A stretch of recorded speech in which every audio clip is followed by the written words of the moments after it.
All right, guys. So today's video is kind of gonna be on your mindset and kind of trying to figure out if this, trading thing is really something you want to do. Because, I have a lot of people come to me like, oh, I want to do it on the side, like I want to do other stuff. And I tell them, it's really not worth your time unless you want to go all in.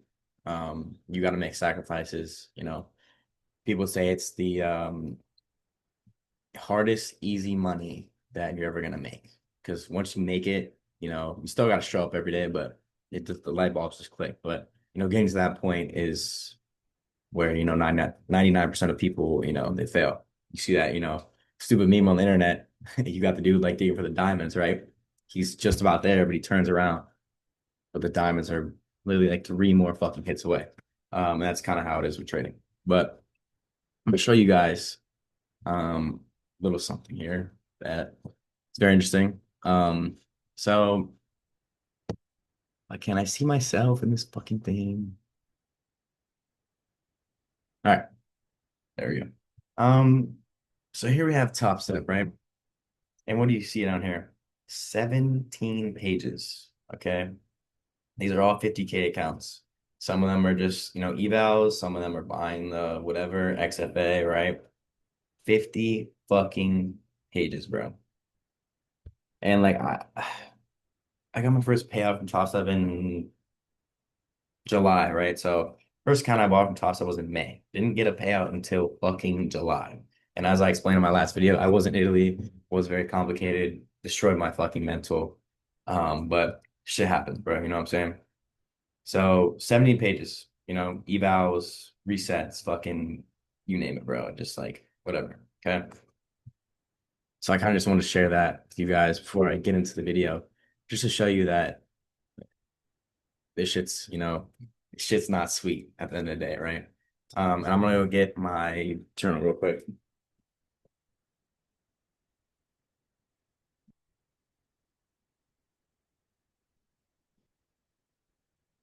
So let's see when I first started journaling, but I really don't know.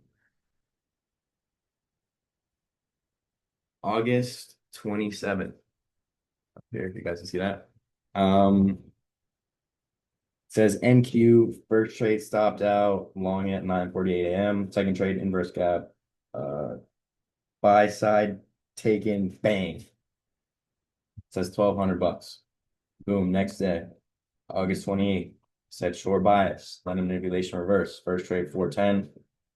Second trade 500. I lost. I basically lost what I won that first day. Okay. August 29th, bias long, NQ lost account. Took longs off of 1 hour sweep plus inverse for value gap. Saw London manipulation, leg by New York reverse. Terrible PA day. September, let's see what day on August 29th was. So I'm very curious. August 29th was a Friday, so people are trying to get payouts on Friday. Fucking cooked. Come back that Monday, back to funded, took short on retrace to order block, P&L minus 500 bucks. September 4th. Yes. I usually don't trade ES. I usually just look at ES because honestly, NQ moves like just so much more clean for me. You can trade ES, it's index as well, but I use ES literally just for SMTs. So there's that. But I took ES short. I will take a very rare ES trade, but I really don't pay attention. Lender manipulation reversal. So I used to kind of go, this was the TJR strategy, right? Previous session manipulates, say lender manipulates, you're either gonna get a reversal, continuation, you're just gonna get a reversal. That's kind of what I went on. If the previous session, say Asia manipulates, London's gonna reverse, and New York's gonna continue, hopefully, but it doesn't always work out that way. It's really just the A and B, right? That's how the market moves. Accumulation, manipulation, distribution. Okay, September 5th for trade MNQ. So I used to take MNQs because I really don't want to do, if you do NQs, like you can't take partials out at like break even points and places where you should because the market can reverse. So So I used to do that. Now I do NQ, but I'm gonna have to grow into it. Um, in big caps, it says don't move stop loss. Yeah, like never do. The whole point of your stop loss is because that's where you believe if it goes past that, the market invalidates your trade and it's gonna reverse in another direction. So don't fucking move your stop loss, bro. Um, Second trade, fucking banger. Should have waited for top, but pretty good structure play. Whatever the fuck that means. September 8th, I have it labeled No News Monday. I have NQ short, 2 minute inverse, bias was bearish, massive SMT and sessions. Reversal, blah, blah. Since it was No News Monday, exited early and only went in with 15 MNQ. P&L 860. September 9th, No News Tuesday. Trade one break even, 3 minute inverse. Target was 1 hour. Lows to Asia.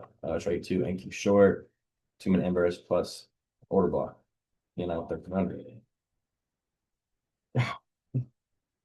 September 10th, PPI news. Original short bias, but news data was taken out immediately. Trade one should have waited for inverse, but I guess didn't. So basically, like I guess I tried to front run it, or I just didn't at all. But so you can front run inverses, but that kind of takes market experience. That's just like a lot of chart time. I do front run gaps now if it's very obvious to me, but other than that, I'll wait for a close. But a lot of these traders have been trading 5, 6 years. Dodge does it. BJ does it. They'll front run the gap because they just know from market experience that it's going to go through. December 11th, CPI news, short bias. News took out all draws on liquidity, market open. So trade one, break even, trade two, inverse gap, let's break structure after 1 hour sweep, P&L 150. And what does that say right there? That's that first fucking payout in like 2 months. Okay. So I'm just kind of taking you guys through that. But the biggest, thing is like don't let your losses like destroy your winners, right? So my biggest problem in the past was I'd have crazy fucking P&L days, crazy like green days, right? And then, the next day I would lose a trade and I'd be like, I gotta get it back, gotta get it back. And that's, that gambler's mentality, and that's what you can't have. And I'd have taken some stupid fucking trade that doesn't even align with any of my parameters and just get fucking rinsed by the market. And that's, why you got a journal as well, because I can go back now and I fucking see like all this bullshit that I was doing, taking 2, 3, 4 trades a day. Like now it's like I lose one. Okay. If it's not like a crazy loss, then, I'll look if my, model presents itself again, I'll look to take another one and then I'm done no matter what. Especially if I lose. If I lose, I'm done. If I win it, doesn't matter, if I'm still down, like I'm out. I went 1 for 1, whatever. Obviously, if I win one, like I'm done for the day. If I go break even on the first one, I'll look to take another one just because, I basically just taking a trade for the first time again. Um, but yeah, it's just like you got to get over the mental blockage of like there's gonna be losing days, bro. Like in order for your model to work, say you have an 80% win rate, like 20% of the time you're gonna fucking lose, But it's how you don't let those losers affect your winners, you know what I'm saying?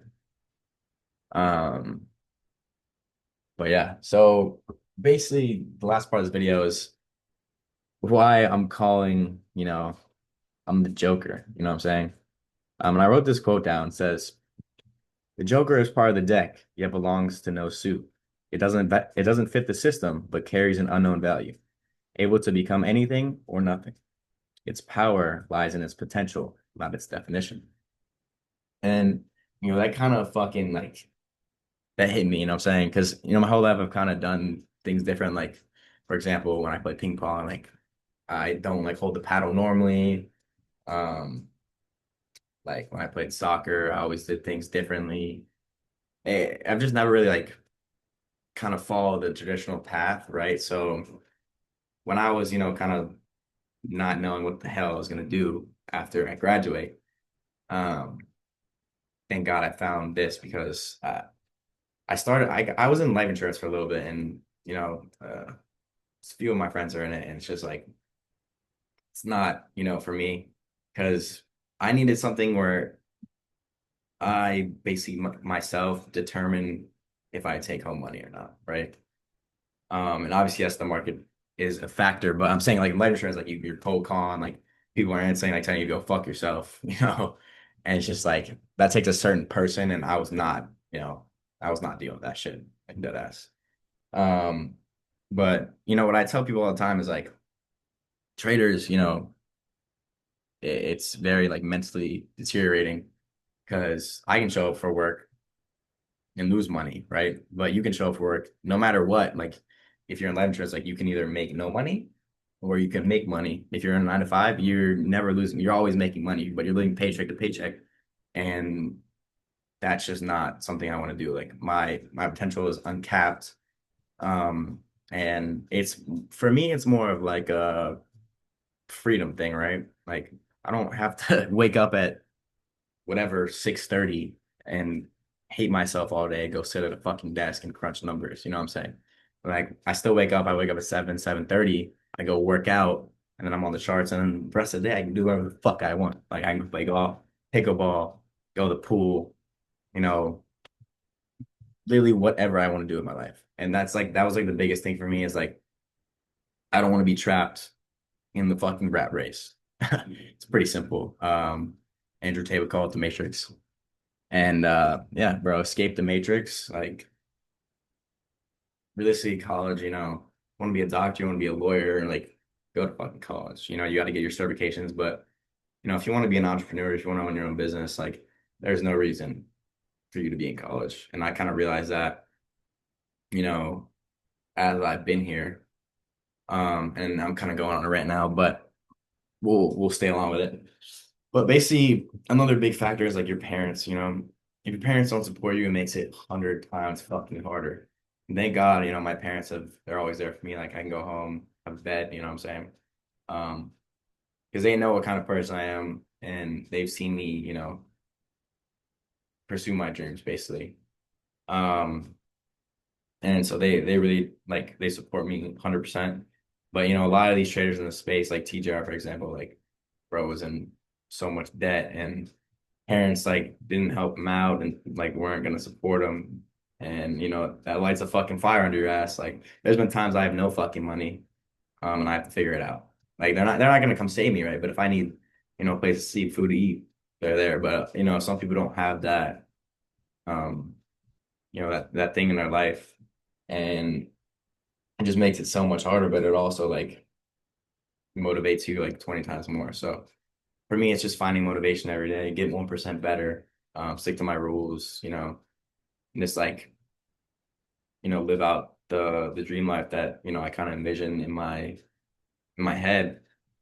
Um, but yeah, that's kind of it for today's video. I kind of went off on a little rant there, but the biggest thing is like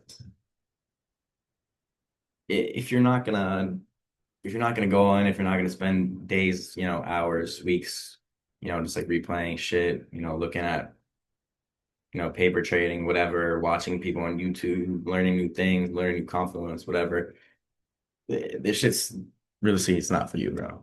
Um, like it's not something you kind of do on the side. Like if you do it, you go in, and that's like I hate when people fucking ask me like, "Hey, can you help me get into trading?" Like, blah, blah, blah. I think I mentioned this in the last video. Like I send them just YouTube videos. I'm just like, if you want to talk to me about it, I want you to learn about it first, and then you can come, ask me any question you want, any fucking question. But before you come ask me all of these fucking questions, go watch these videos that I send you, go watch these channels, and then come back to me if you really want to like be serious. Because I've had people fucking like sit behind me and just like watch me trade, and they're just like, "What the fuck?" Like I used to live in the frat house, and people would come up all the time and just look at my screen and just like kind of just look away, just think, "Fuck."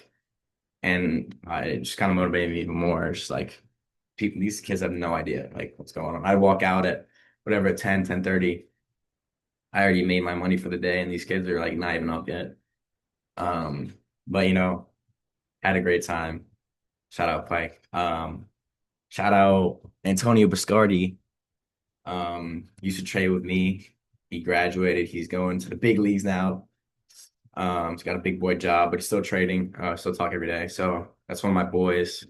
Um, but yeah, just it's a mental battle. It's a mental game, and just got to figure it out. So I'll be back probably in a few days or so. A new video next week. Who knows? I'm trying to start this thing up. So yeah, see you boys on the next one.